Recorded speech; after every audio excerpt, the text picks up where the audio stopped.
All right, so we're back. Kevin is here. Kevin, you feel free to share your screen if you like. Welcome, Kevin from New York. He's spending his Friday night with us, so thank you very much for that. We had a couple of sessions around IOTA as the next generation of the distributed ledger technology, and so what we asked Kevin to do is to take us almost back to first principles a bit, given that we are talking about IOTA very often in the context of the Internet of Things and Web 3.0, etc. But we've never really taken the time to explain that. And so to really put IOTA into the proper context, Kevin has a wonderful deck that explains many of the background, and then clearly we'll have some time to talk about the basics of IOTA and why it's different from traditional blockchains as well. So please, Kevin, take it away. Yeah, sounds good. You guys can hear me all right? Yeah, sounds good. You guys are good? Okay, cool. All right, so I'm going to share my screen now.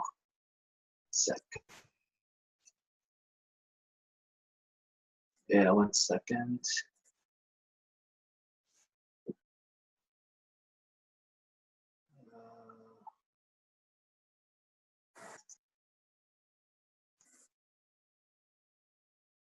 Okay, you guys can see my screen, right?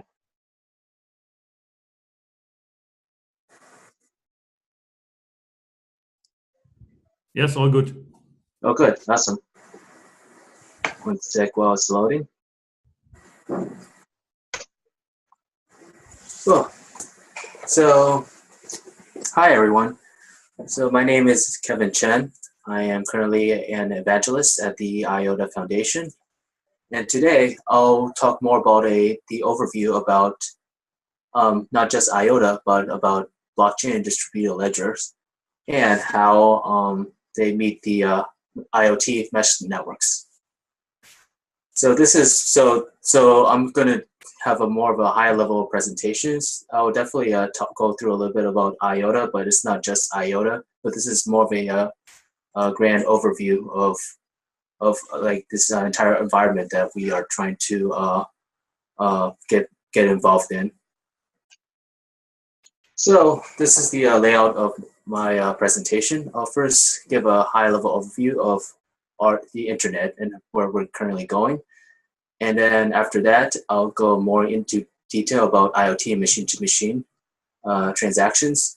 And then from there, I'll then introduce blockchain as the secure value layer. And then I'll go through a few case studies of how blockchain, DOT intersects with IoT. And then finally, what could be the next things that may happen.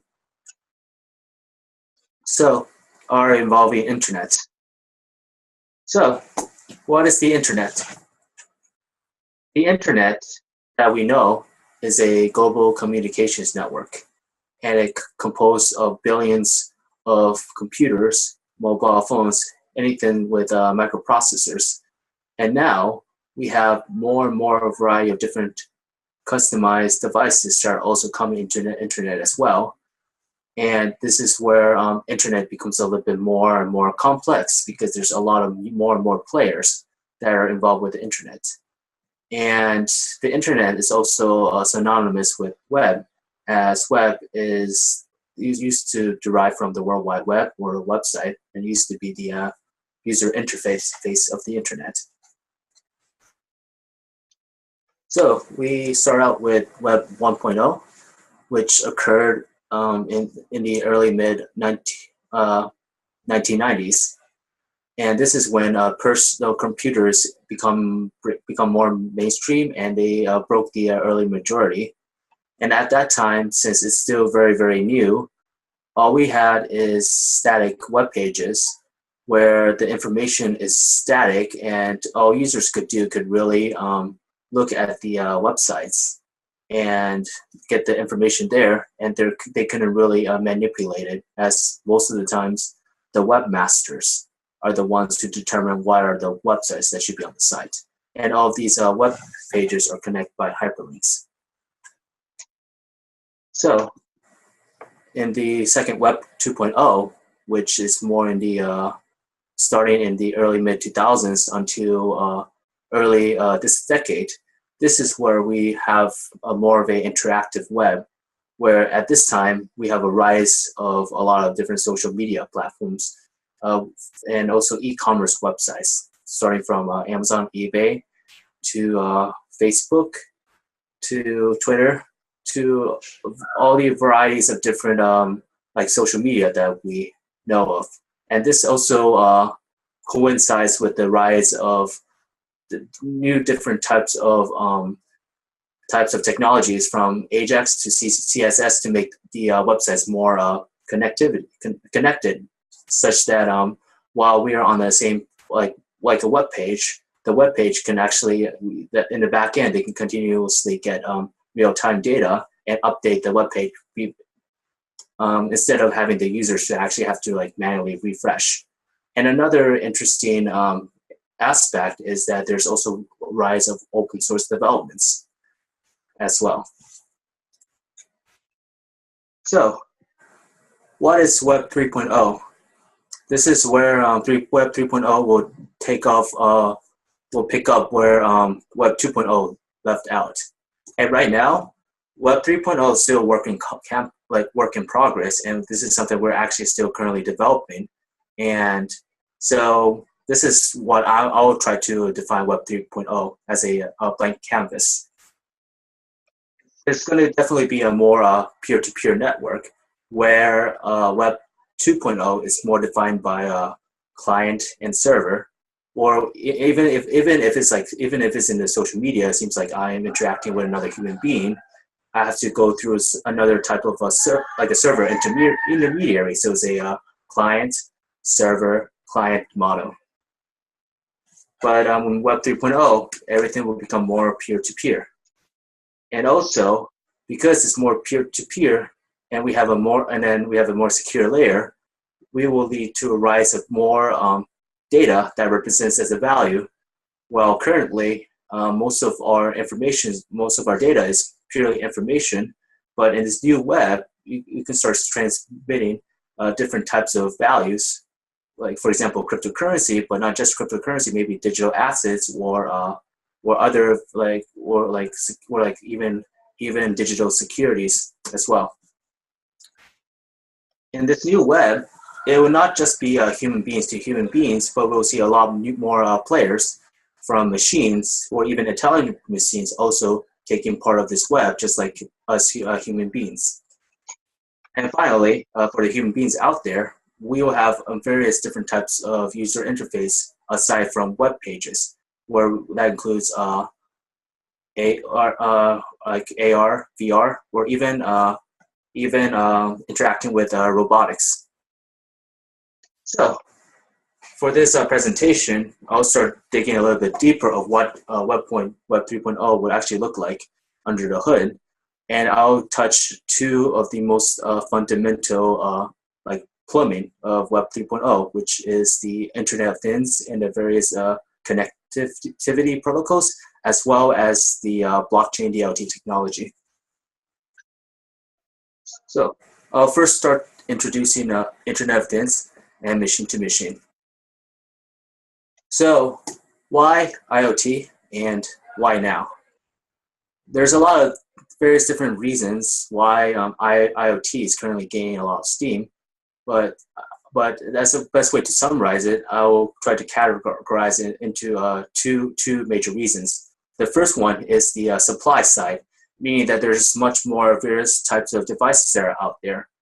And some of the reasons include that just like a lot of the microprocessors are getting smaller and getting cheaper, yet it's getting more powerful, thanks to Moore's law, which states that every year the amount of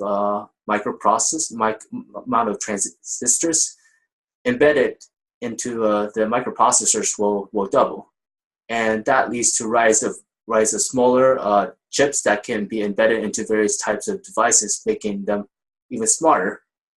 And another reason is because a lot of thanks to 3D printing and even our like the chips, the microchips we are even getting smaller and more customizable as well. So you can create various types of chips, and then you can play around with various types of devices. So you have a huge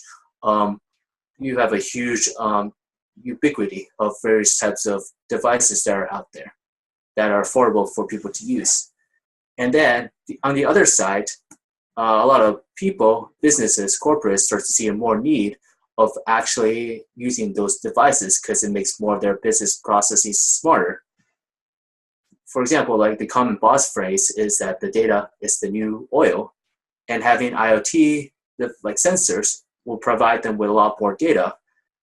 And then, for example, a lot of factories, they would like to put a lot of these different types of sensors into various types of processes that could give them information of whether one of the factory components need maintenance, and so they will be able to fix the machine earlier in the process before the machine actually malfunctions, and then you have to fix it like urgently, and then it will like stop the production.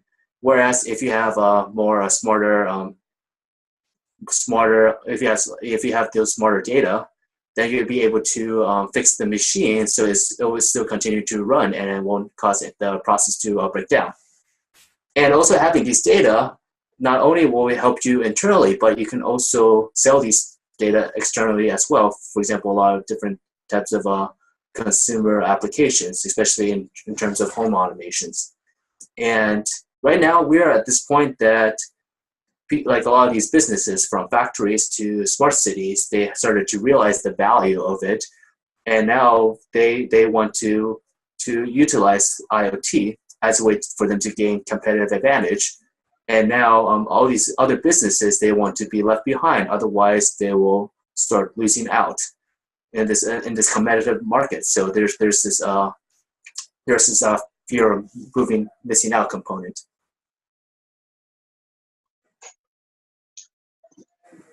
So we also see a rise of how we actually store and share these data as well due to Internet of Things. Previously, all of our data has just been siloed into our own businesses, where the data is mostly used by the business itself, but it's just sitting there idle. But a lot of these have changed with the progress of cloud in the late 2000s, thanks to AWS, Azure, and all these large like tech companies. A lot of these different startups, they'll be able to process their data throughout the clouds rather than having to like create their own servers. But right now, due to just this bulk of new devices coming into the internet, where Cisco, where we are estimated we will have about 22 billion coming next year. A lot of these devices would originally want to use the cloud as a way to perform analytics, but the cloud would tend to become more and more bottleneck as they have to process more of these requests from these IoT devices. So currently, we are seeing more of a shift to move the computations more downstream, which is something that we call the fog. And in fact, a lot of these computations may even go down to the sensors themselves. For example, you have a smart car. This car processes a lot of sensors, and then a lot of computations could be done by the car.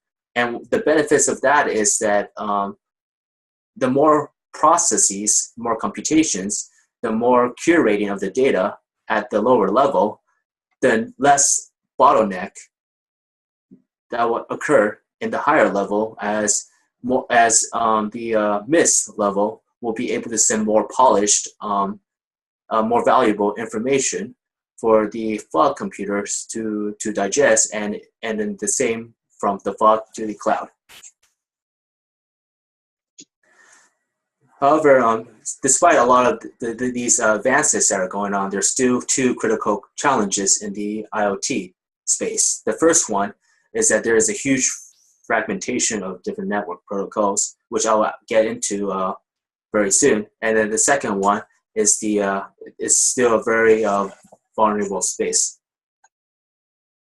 So the first one, there's fragmented networks, and that is because a lot of these different IoT sensors may or may not have a battery, like a power source, and because of that, they need to conserve their battery at the expense of the amount of data rate that they can handle, because the more data rate or the more throughput that they have, the more power intensive they'll become.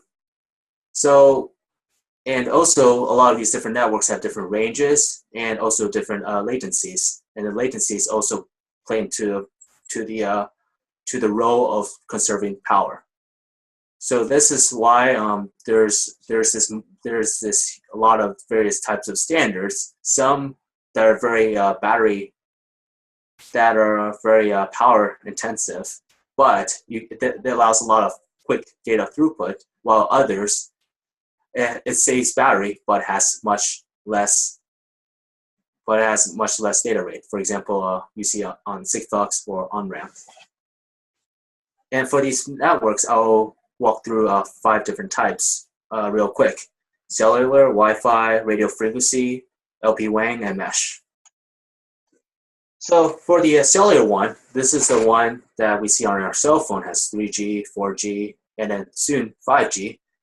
These are all connected by these cell sites network, and these have the longest range, and they have produced large quantities of data with less latency. But once again, at the expense is that it has a lot of high power consumption. So when you have a device that uses cellular, then you definitely hope that you can have a power source nearby. Some of these use cases include very mission critical things, such as self-driving cars. Like you would definitely want your cars to be up to date with a lot of the data that it processes. For example, what are the upcoming road environments, as well as doing telehealthcare or telesurgery, where there is no room for error, no room for latency.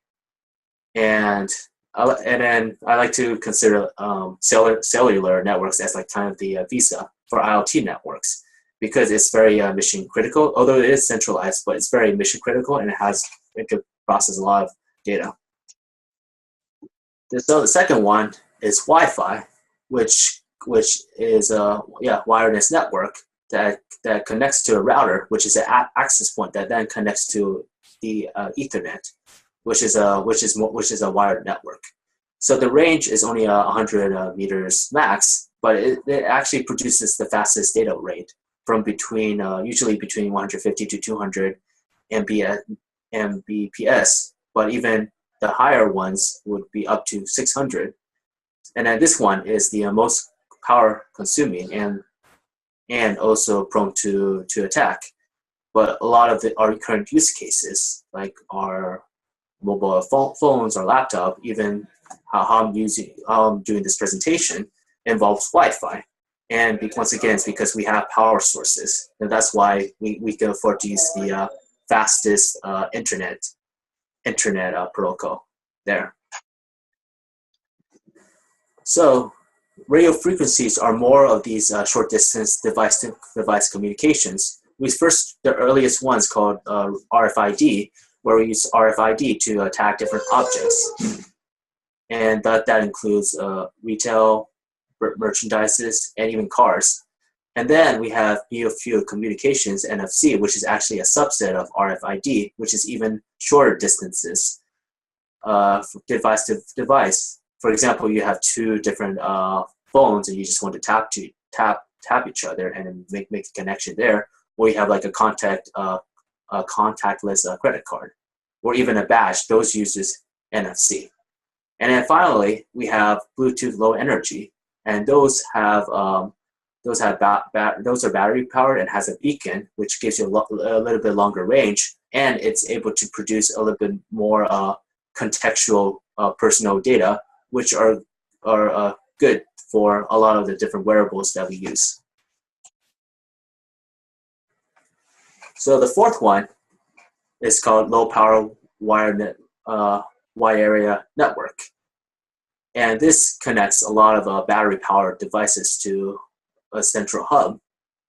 And here, this is, so LP-WAN, these are the ones where they want to produce as little data flow as they can in order to preserve the battery life, because a lot of these devices, they'll be likely to be put into some remote locations that doesn't have a power source, so they need to preserve their battery as much as they can. So that's why you see LoRa and Sigfox, they produce much lower data rates than the previous networks that we have seen.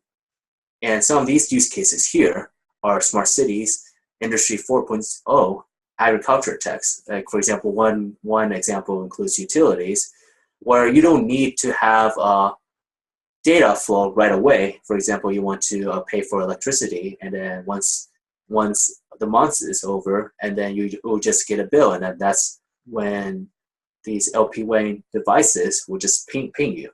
So LP-WAN, these use cases are at the complete opposite of, for example, cellular, where cellular you need data like immediately and without latency, like doing healthcare or like smart vehicles. This is, on the other hand, where data latency is more afforded.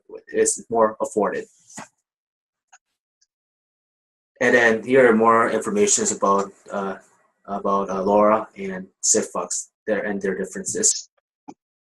And then finally, we have mesh networks, where here they also have a gateway, which is a central hub. But what makes mesh networks unique is that once you have the gateways, and then you have all these edge devices, they are able to communicate with each other as well, instead of all having to point to the hub. For example, in home automation, you can have like a central hub, and then you can have another light bulb, but the light bulb, and then the light bulb that is closest to the central hub could act as a signal receiver that can then connect to another light bulb that is more a longer distance from the central hub, and then cannot that further light bulb cannot connect to the central hub, but they can use the closer light bulb as a connection. So some of the big use cases here will be like home retail automation. And then there's also quite a few others, although I have covered the major ones. And this is how the topology looks like, where cellular is most centralized, where the dot in the center is the cell site, and then LP-WAN Wi-Fi, they're more decentralized, where it's more of a star topology, where you can see all the like the child nodes are just like our devices, and they point to these central nodes, which acts as the access point. And then mesh is the one that's the most distributed. And then I created here a IoT protocol cheat sheet to kind of summarize the differences between all these different types of networks. And I think the most important part is that battery life and data rate are inversely correlated, as you have to have a trade-off between high throughput and also want to preserve your battery. And this is where the IoT network is the connectivity network, and how that plays out in the internet stack that we know of today. So those are the example of how fragmented IoT networks are currently. So the second challenge for IoT is the security vulnerability aspects. And in short, a lot of the IoT devices, they are prone to getting attacked. And we have a bunch of examples of that already happening. For example, last year, we have Dyn Inc. in October 2016. And what happened, so Dyn Inc. is a domain name server, DNS server. And what that does is just kind of like, it's like a registry of the different types of websites. And what happened here is that there's a hacker and then they hacked into tens of thousands of IoT devices, and then the hacker controlled those devices to just send a bunch of requests to Dyn Inc. as a DDoS.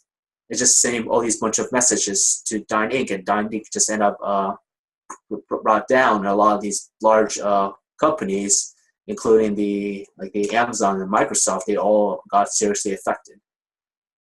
And other examples of security vulnerabilities include that in September, the FDA recalled 500,000 heart pacemakers because of what they found some potential IoT security vulnerabilities.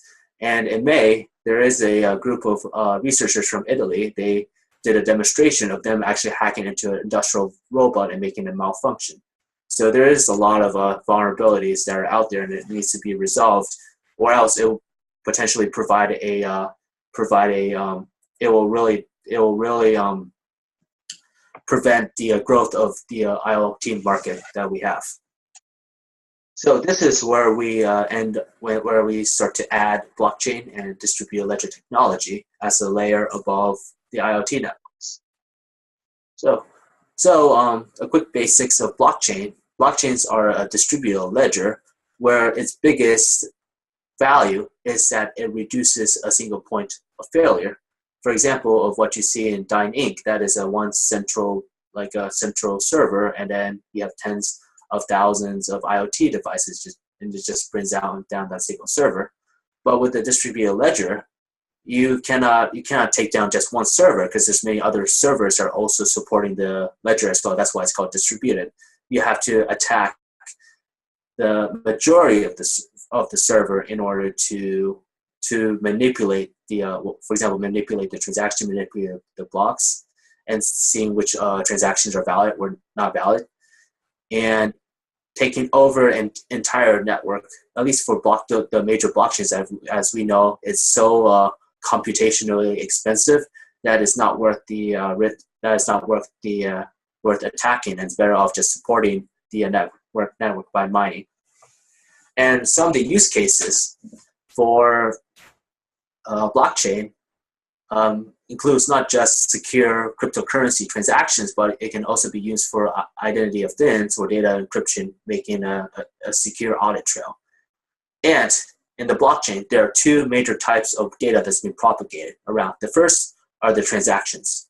The transactions being propagated so the miners can have this pool of transactions for them to put into the next block. And the second is just the blocks themselves. For example, verified blocks, so other miners could verify the block that's the right block hash, and they can reach a consensus that block will be the next block onto the blockchain. So there's two major types of properties on a blockchain, or DLTs in general. The first one is a public key cryptography, where you have a public and private key, and you use your private key to sign off your transactions and create a digital signature, where then you propagate your transactions for other nodes to go and verify your digital signature. And you don't have to just sign transactions, but you can also sign like identities or fingerprints of some digital assets, or also sign off some certain types of software updates as well. The second part is the consensus mechanism, where once again, this is where a lot of these different nodes will have some certain rule to figure out what will be the next block onto the blockchain. And some of those rules include doing a proof of work, or proof of stake, or some kind of hybrid, or something that involves reputations, or like expert witnesses for some high-ranking users. So here's a brief table about what the transaction size looks like, as well as the potential block size. So the transaction size is about 1 to 2 kilobytes, while the block sizes are around in megabytes. And those are, yeah.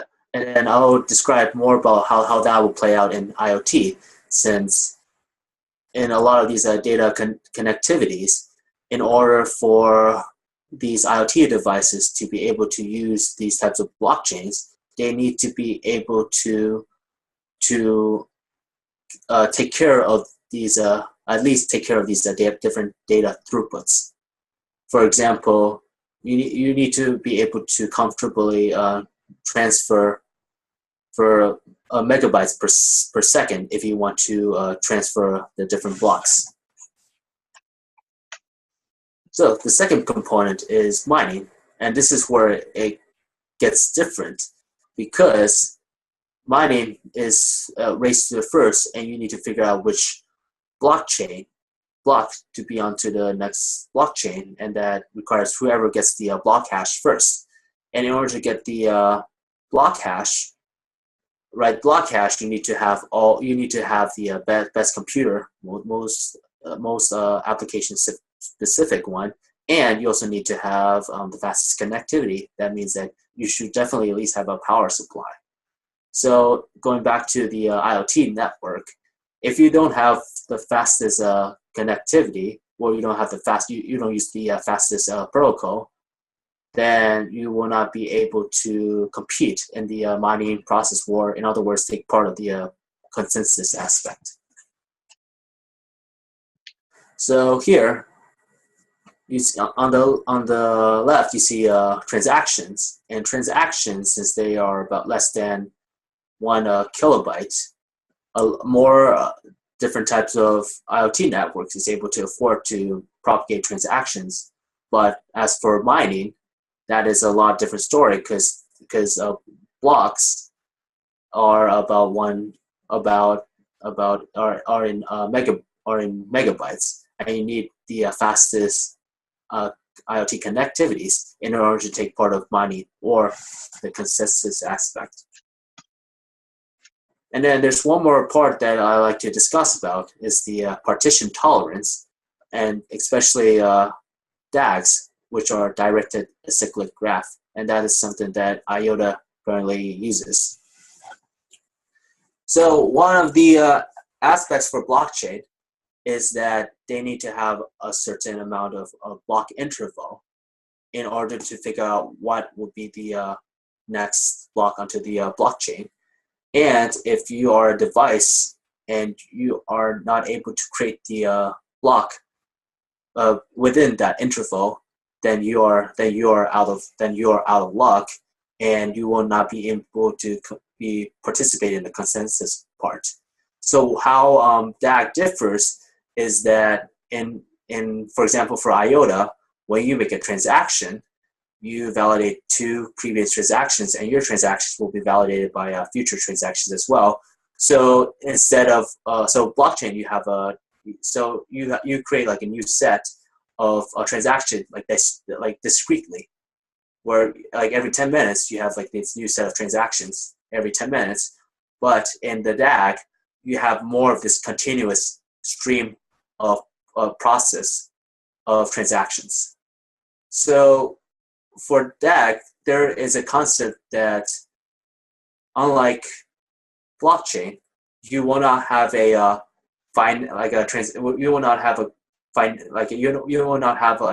fixed time finality. Rather, you have more of a eventual consistency. So, for example, let's say that we have a constellation of satellites, and they all are using IOTA transacting IOTA cryptocurrencies, and at a time being, they have connectivity to Earth. But then, when the satellites leave Earth, for example, they lose their connections. These satellites are still able to create their own like off-chain Tangle, and then still continue to make transactions within themselves, within their own network. But then, by the time they're able to get close to Earth again, have the internet with the rest of Earth, their off-chain could then be attached to the main Tangle, and then future incoming transactions of the main Tangle could then point to the transactions done by the satellites, and then the satellites transactions could then just be integrated, meshed into the main Tangle. And it doesn't matter if the satellite is gone for just like 10 seconds, a minute, or even years. Whenever they have internet again, and then they can just attach themselves onto the main Tangle, their transactions will just be seamlessly integrated back to the main Tangle at any point in time. So that is the definition of partition tolerance, and that also applies to many other IoT devices that could be more remote, and then they lost connections for some certain amount of time, and then they can just create their own like transaction network, and then they will just reattach back to the main Tangle whenever they have internet again, which is something that you cannot do on a blockchain because at a given point of time, when you have it on the blockchain, those transactions will just end up becoming orphaned because their blocks will just be so different. So this is from the IOTA website, and it shows that IOTA, or these DLT ledgers, they are on the layer on top of the connectivity or IoT layer. So let's get to the case studies to see what are some of the projects that are using both of these stacks. So the first one is Filament, and they are one of the earliest blockchain and IoT startup, founded in 2012. So they created a concept of SPADE framework, which is Secure, Private, Autonomous, Decentralized Exchange, which is more of a vertical framework, where their product is that they want to create the secure communications between devices and then create the private interactions, all the way up to being able to make these value exchanges. These are all done on the Bitcoin blockchain, and they also use something called a telehash as a way to make the distributed endpoint device communications. And they have their own hardware called a Filament tap. They use Wi-Fi, radio, and Bluetooth, those IoT networks. And they have something called a block name, which is this address registry that's on the Bitcoin, and they also use the block LED, which is a counting structure, also part of on the Bitcoin as well. Some of their use cases are supply chain, logistics, transportation, including rails and freights. So the next use case is called Next Object, and they are a IoT plus DLT application platform provider. So some of their services include IoT content management, device registry, and data collection. They use a variety of different IoT networks, including the mesh networks, Zigbee and Z-Wave, BLE, and others. And they have a few really interesting use cases. The first one is that they actually created a dynamic electric vehicle charging area where they actually have a lane on a highway. This is still a proof of concepts, but they have a lane, and then on the lane they created some kind of a inductive charging strip, which gives the actual road an electrical charge. So then when you have an electric vehicle just driving on that lane, it will automatically get charged. And their use case is that when you have a car and then just driving down the lane and getting charged, the car will continuously pay the road or whichever the device that manages this lane, IoT cryptocurrencies, and then that device that manages the road will receive the IOTA cryptocurrencies. And they also have another use case regarding smart city parking, where you have a car that that parks, and then it will make a payment to a device that manages the parking lots. So the third use case is called Walton Chain, and it stands for Wisdom, Outer Label Trade Organizations and Networks. And Walton is also pays homage to Charles Walton, who's the one who invented RFID. And this is what Walton Chain does. They not only have their own blockchain, but they're also creating their own RFID tags. And their goal is that they want to put those RFID tags onto objects that are not commonly associated with the internet. For example, like different types of retail or clothes, or like warehouse packages. They want to put those RFID tags, so those could be logged onto their blockchain, and then it can then be propagated to the rest of the networks. So they just want to make more of these different types of objects smart.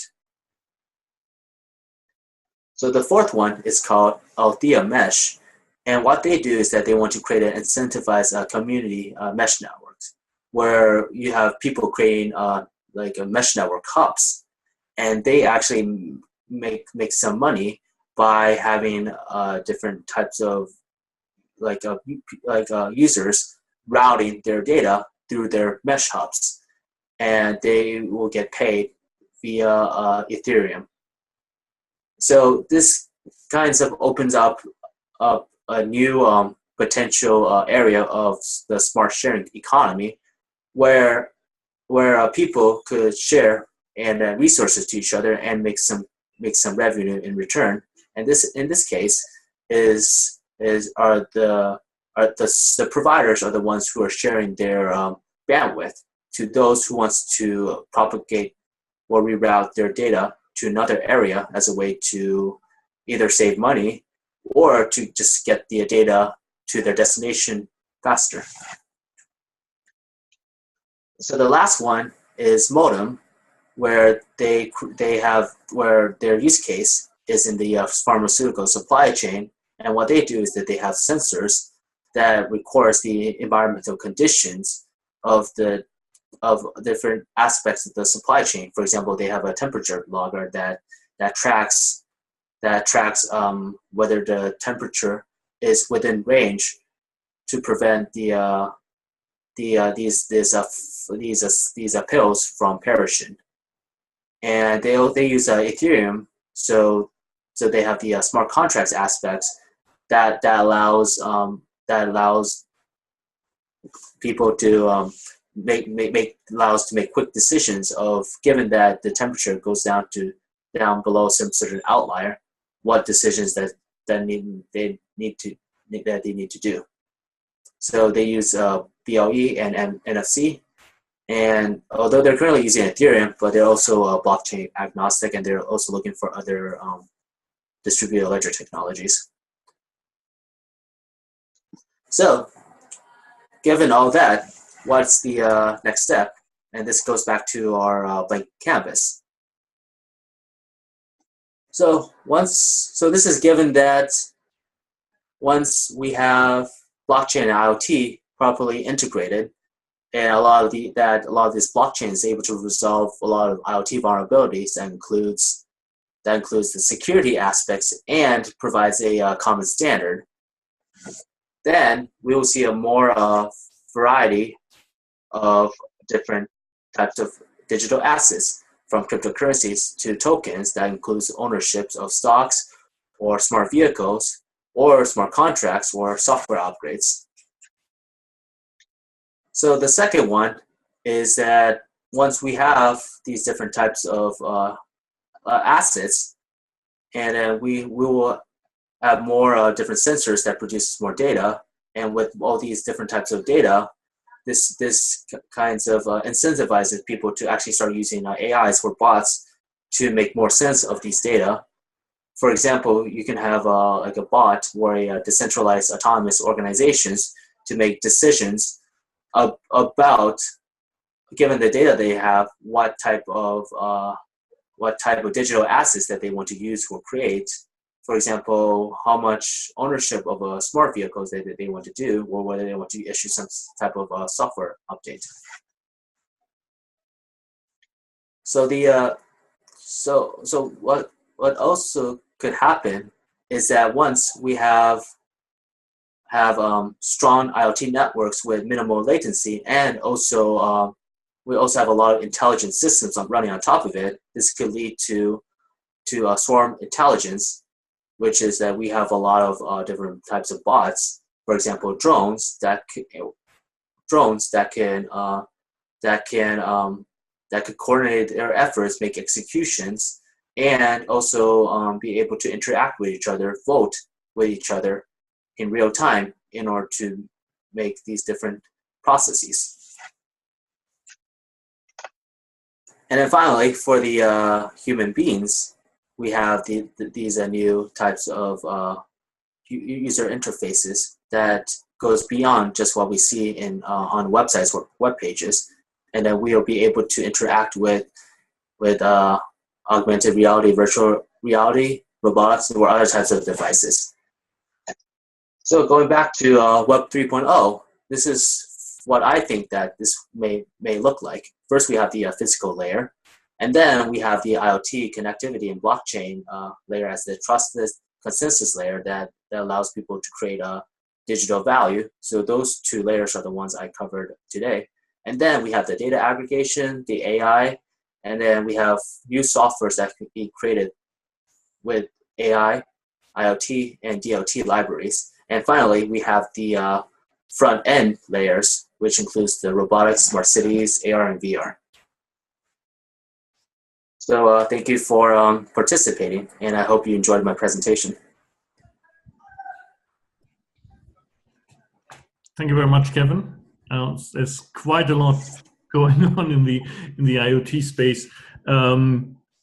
Steve had a question here right off the bat. It was like, what do you think the implications are for financial services? Mm-hmm.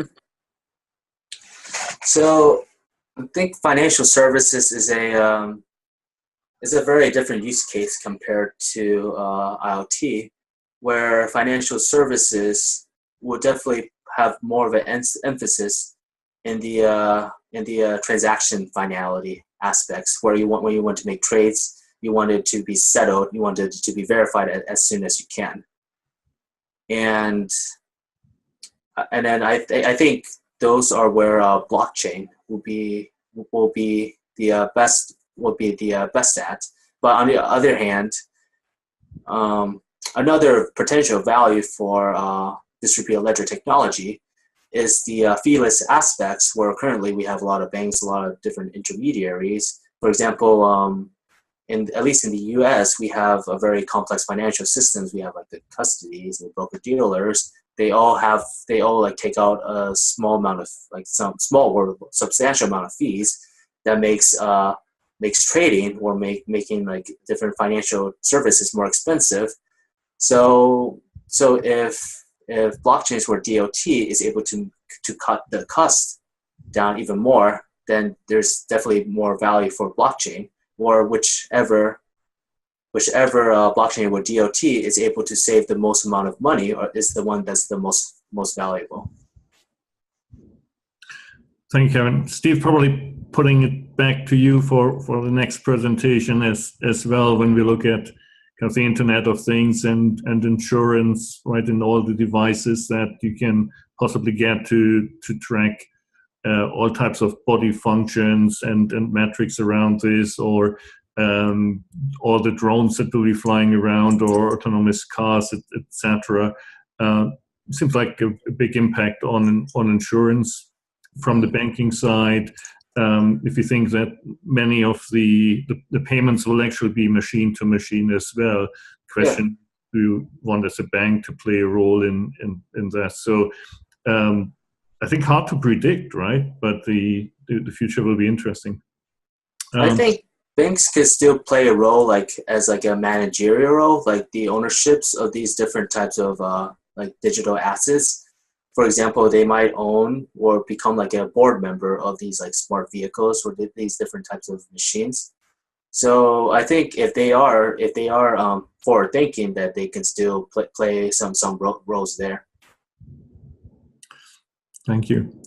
Second part, Steve's question, good one regarding quantum computing. Mm-hmm. So will the blockchain hardening keep up with quantum computing? And that's probably a big difference we can draw out between some of the traditional blockchains and IOTA. Yeah, so most of the traditional blockchains uses the elliptic curve computing, which is pre-quantum cryptography, where elliptic curve has been created with that doesn't have that without the quantum computing threat in mind. And then IOTA, in contrast, it has the winterness. It's a hash space function that is supposed to be post-quantum, where like when cryptographers created the winterness signature, they're designed as a way to become quantum proof.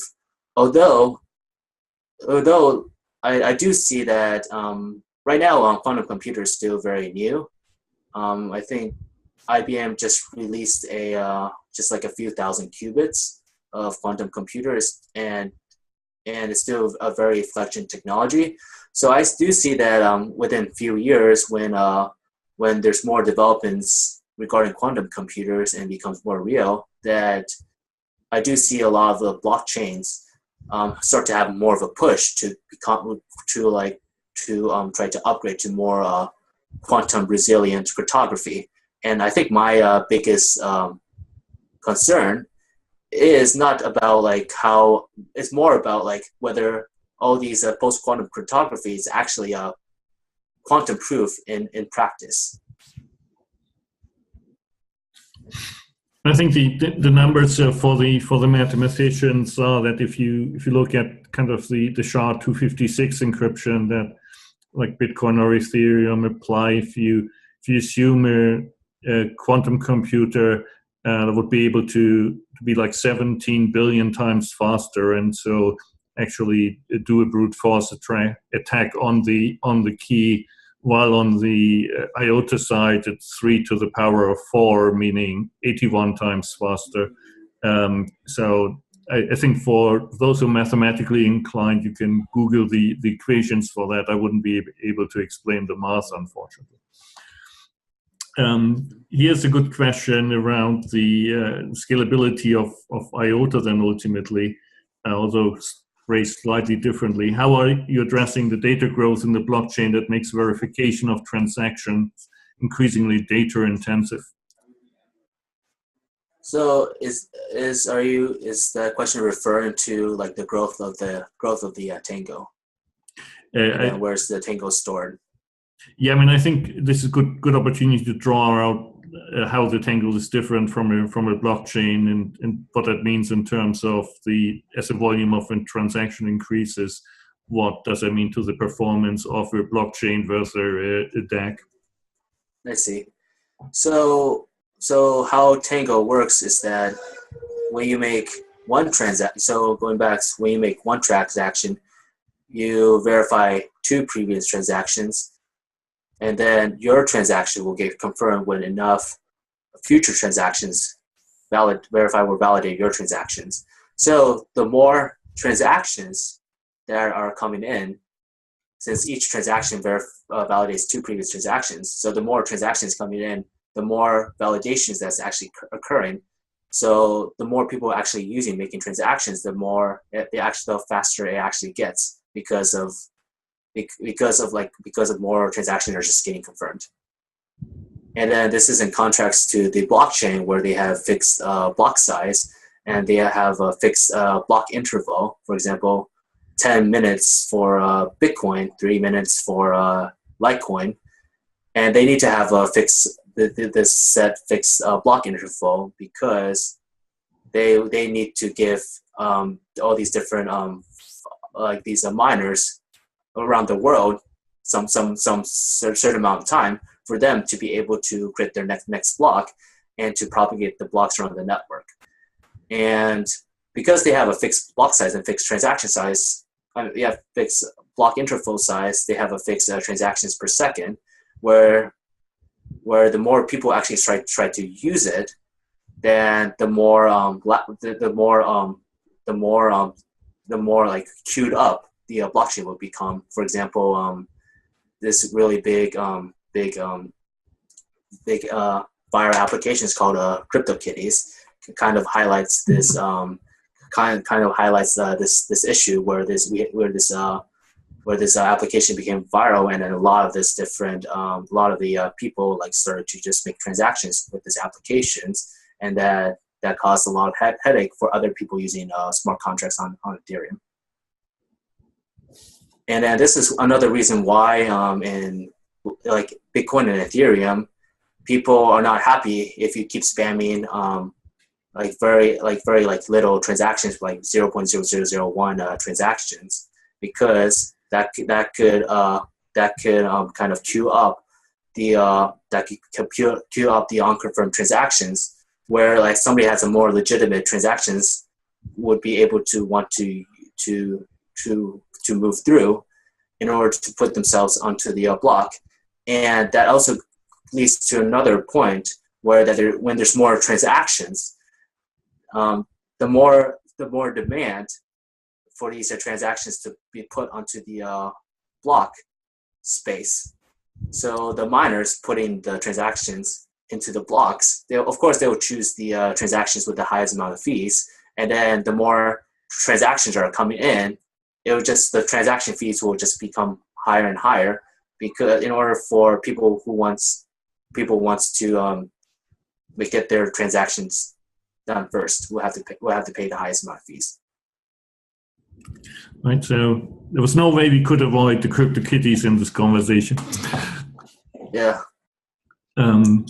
Wonderful. Thank you very much, Kevin. There's a lot of content to cover. It's really, really good to get back to kind of first principles and really understand what's going on in the Internet of Things, which will probably be one of the fastest developments we see over the next few years. So thanks very much, and hopefully you can still enjoy the rest of your Friday night.